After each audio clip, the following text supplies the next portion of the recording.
ישבו מולנו 5 בוגרים ושאלנו אותם, אם אנחנו מחזירים אתכם במנהרת הזמן לתיכון, מה הייתם אומרים למורים שצריך ללמד כדי שיהיה לכם כלים להצליח בחיים? אנחנו בהכנה לעתיד באנו לעשות שינוי כלכלי בחיי הנוער בישראל, ואנחנו פעילים בכל המדינה, עושים סדנאות מצפון הדרום, יש לנו אלפי בוגרים, עשרות מדריכים. חלק מכישורי חיים שאני כמנהל חושב שמאוד חשוב להקנות לתלמידים, במיוחד היום. חינוך פיננסי הוא אחד מהם. מה זה בנק?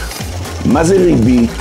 איך להתנהל כלכלית? קודם כל זה לא שיעור רגיל. היה שיעור מדהים, אני נהניתי, הילדים נהנו. הגיעו 5 חבר'ה צעירים, נתנו שוס, התלמידים הניחו את הפלאפונים בצד והיו מרותקים.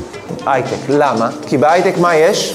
הרבה כסף. אם אתם רוצים לבנות עתיד כלכלי טוב לתלמידים שלכם, אנחנו שותפים לדרך. אז אנחנו הכנה לעתיד, הכי מגניבים, הכי פרקטיים, הכי כיפים, מלמדים ניהול כסף והשקעות בגובה העיניים. אנחנו נמצאים גם בגפן, וראיתם, התלמידים מתים עלינו וגם המורים.